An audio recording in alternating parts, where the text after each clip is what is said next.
जिसका नेतृत्व जो व्यक्ति कर रहे हैं अरविंद केजरीवाल जी, इन्होंने अपनी कही हर एक बात से काम किया। अलग अलग समय पर सरकार बनाने का इन्होंने काम किया।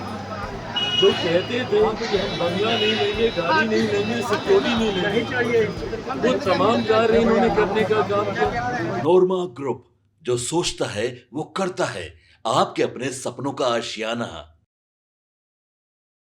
नमस्कार, भारत लाइव देख रहे हैं आप। देखिए, चिराग पासवान और आनंद मोहन के बेटे चेतन आनंद के बीच में जुबानी जंग जारी है।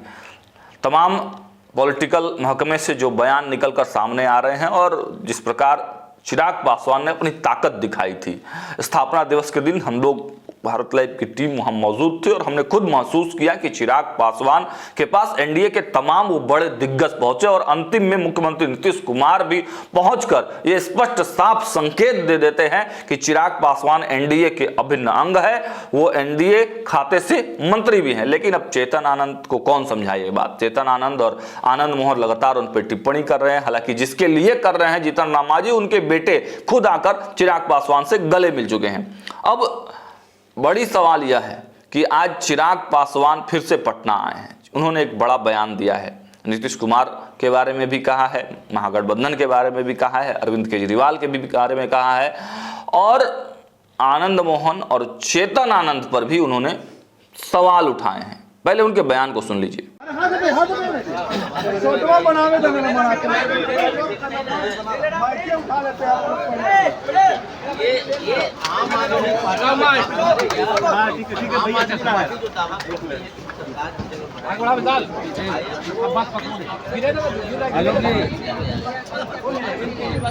नीचे कर लीजिए माइक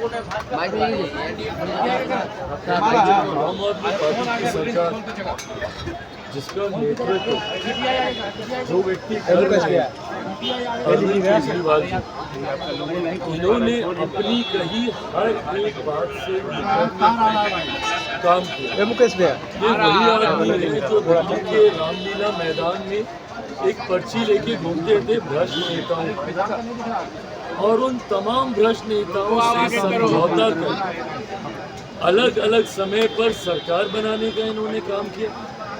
जो कहते थे कि हम बंगला नहीं लेंगे, गाड़ी नहीं लेंगे, सिक्योरिटी नहीं लेंगे, वो तमाम कार्य इन्होंने करने का काम किया। इनके बंगले का जिक्र जो सुर्खियां बटोरा, उससे भी हर कोई वाकिफ है। इनकी सिक्योरिटी, इनकी गाड़ी, और आज जिस भ्रष्टाचार के खिलाफ दिल्ली में इन्होंने सरकार बनाने का काम किया, उसी भ्रष्टाचार में इनके पार्टी के बड़े से बड़े नेता न सिर्फ लिप्त बल्कि उनको जेल जाने भी पड़ा। और तो और स्वयं ये मुख्यमंत्री रहते हुए ये जेल गए। और अब इनकी पार्टी के नेताओं का नाम न सिर्फ भ्रष्टाचार बल्कि एक्सटॉर्शन में भी उनका नाम सामने आया। दर्शाता है कि अगर देश के इतिहास में कोई सबसे बड़ी भ्रष्ट पार्टी रही है तो वो आम आदमी पार्टी की रही है। और अब दिल्ली की जनता, खास तौर पर पंजाब में भी यही हाल, पर क्योंकि पहले चुनाव दिल्ली में होने वाले हैं, दिल्ली की जनता ने मन बना लिया कि जिस तरीके से आम आदमी पार्टी ने दिल्ली और दिल्ली वालों को लूटने का काम किया, अगले साल की शुरुआत में ही दिल्ली में विधानसभा के चुनाव है और इस बार किसी कीमत पर भी आम आदमी पार्टी की सरकार वहाँ नहीं बनेगा। दिल्ली की जनता ने मन बना लिया है। जिस तरीके से अलग अलग राज्यों में, हरियाणा, महाराष्ट्र में एनडीए भारतीय जनता पार्टी की सरकार बनी है, इस बार दिल्ली में भी चुनाव परिणामों के बाद एनडीए भारतीय जनता पार्टी की सरकार। चिराग जी, बिहार में जिंदा कौम की बात हो रही है। चिराग जी, समझ से परे भैया, कहाँ संविधान खतरे में, और क्यों नहीं ये लोग इस बात को इधर देख लीजिए। ये लोग जनता किन मुद्दों पर चर्चा करना चाह रही है, विपक्ष को अभी तक यही समझ में नहीं आता। संविधान आरक्षण, संविधान आरक्षण 2024 लोकसभा का चुनाव आपने लड़ लिया, आज लगभग 6 महीने होने को आए हैं लोकसभा चुनाव परिणामों के बाद, और इन 6 महीनों में अलग अलग राज्यों ने आपको बता दिया भैया कि ना संविधान मुद्दा है ना आरक्षण मुद्दा। हरियाणा का चुनाव लड़ा था ना, क्या हो गया महाराष्ट्र में। अलग अलग राज्यों में जहां जहां पर चुनाव हुए हैं, जनता ने एक तरफा लैंडस्लाइड बहुमत से सरकारें बनाई है एनडीए भाजपा की, और वहां की जनता ने आपको बखूबी ये बात बता दी कि ना आरक्षण मुद्दा है ना संविधान मुद्दा है। और खास तौर पर जब कांग्रेस जैसे दल संविधान आरक्षण की बात करते हैं, संविधान कभी खतरे में था तो वो सन 75 में था, जब सही मायनों में आपने संविधान की हत्या की थी, देश में इमरजेंसी आपातकाल लगा था। और आज आप लोग बात करिएगा संविधान को बचाने की। ये सारी बातें जनता अपने आप को इसके साथ जोड़ती ही नहीं है। और अभी पुनः अगर आप लोग इन्हीं मुद्दों का जिक्र कीजिएगा तो जिस तरीके से बाकी राज्यों में परिणाम आए हैं, इसी तरीके से दिल्ली में भी आपको हार का सामना करना पड़ेगा, बिहार में भी करना पड़ेगा। चिराग जी, जिंदा कौम की बात हो रही है, बार बार चेतन आनंद आप पर हमलावर है चिराग जी, और 225 करोड़ रुपए सरकारी खजाने का दुरुपयोग किया जा रहा है, उसको किसी और दूसरे काम में लगा। महिला सम्मान यात्रा किसको चिंता है? महिला सम्मान यात्रा के लिए जो जिन्होंने जनता का पैसा लूट कर भ्रष्टाचार की देन चढ़ाया, राजद को चिंता हो रही है पैसों की, जिनकी वजह से आज भी एक लंबा समय उनके जंगल राज के बीतने के बाद आज भी लोग पलायन करने के लिए मजबूर हो रहे हैं। सर ये लोग बात करेंगे कि कौन सा पैसा कहाँ पे इस्तेमाल हो रहा है।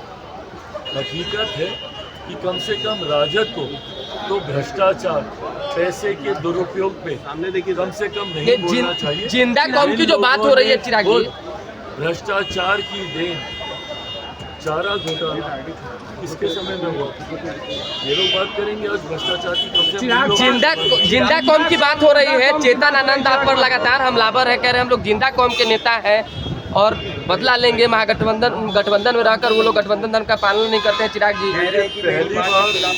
पहली बात तो कोई मुर्दा कौम नहीं है बिहार में, तो ये किसको बताना चाह रहे हैं कि कौन मुर्दा कौम है? पहले तो इस बात को स्पष्ट है। दूसरी बात, मुझे नहीं लगता कि अब इनकी बातों का कोई जवाब देने का औचित्य रहेगा।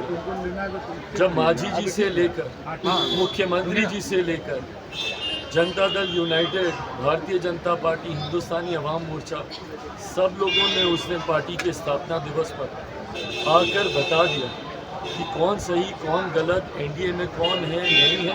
मुझे लगता है उस दिन पार्टी के स्थापना दिवस के कार्यक्रम में मुझ पर उठे तमाम सवालों का जवाब गठबंधन के तमाम वरिष्ठ नेताओं ने उपस्थित होकर दे दिया। इसके बाद अब इस मुद्दे पर चर्चा करने का कोई मतलब नहीं। तो देखा आपने, चिराग पासवान ने नाम तो सबके गिनाए, सब गठबंधन के साथी चिराग पासवान के स्थापना दिवस के कार्यक्रम में मौजूद थे, आए थे, लेकिन आपने उनके बयानों को अगर ध्यान से सुना होगा तो उसमें एनडीए के एक महत्वपूर्ण साथी की नाम नहीं ली गई। उनका नाम था उपेंद्र कुशवाहा। अब उपेंद्र कुशवाहा और चिराग पासवान के बीच में आखिर कौन सी ऐसी बात हो गई जिससे बिहार की सियासत गर्म है? लगातार हम आपको खबरें दिखाते रहेंगे, देखते रहिए भारत लाइव। आपके सपनों को हमने सजाया है, ई होम्स पैनोरमा को हमने बनाया है। ई होम्स मेरा एक सपना था जिस पे मैं पिछले 4 साल से काम कर रहा था। हमने जो बनाया है वो सबने है माना।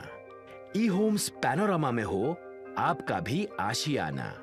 और फाइनली हमने 2021 में इस प्रोजेक्ट को लॉन्च किया। बहुत लोग अप्रिशिएट कर रहे हैं कि पूर्णिया जैसे शहर में, बिहार के, एक तो बिहार की बात करें उसमें भी पूर्णिया जैसे छोटे जगह में इस तरह का लाइफस्टाइल देना, ये सुन के हम लोगों को बहुत अच्छा लगता है। ई होम्स में हमने कुछ और भी किया है, जैसे हम जिस जगह में रह रहे हैं हमारे फैमिली सिक्योर हो, उनको सिक्योरिटी का ध्यान में रखा है। आपकी सुविधा और सुरक्षा आपके लिए खास है, ये आपका विश्वास है। इसमें आर्टिफिशियल इंटेलिजेंस का 7 लेयर सिक्योरिटी का हमने इस्तेमाल किया है। लस ग्रीन कैंपस को बनाया है, यदि हमारा बाउंड्री वाल है तो वो वर्टिकल गार्डन है। ये जितनी भी फैसिलिटी होता है एक इंटरनेशनल टाउनशिप में ई होम्स है, ये हम लोग विश्वास नहीं कर पा रहे हैं। जो भी हमारे मित्र दोस्त या जो भी हमारे बाहर के बाहर आते हैं तो हम लोगों को बहुत अच्छा सुनने को मिलता है और बहुत अच्छा क्रेडिट मिल रहा है। वो सारा हमने सिर्फ एक बिल्डिंग नहीं बनाया, हमें एक बहुत अच्छा लाइफस्टाइल दिया ई होम्स में, और मेरा एक सपना था जिसको मैं आज फुलफिल होते हुए देख पा रहा हूँ। ये आपका आवास है। ई होम्स पैनोरामा में अब आपका निवास है। E Homes Panorama, luxurious lifestyle redefined.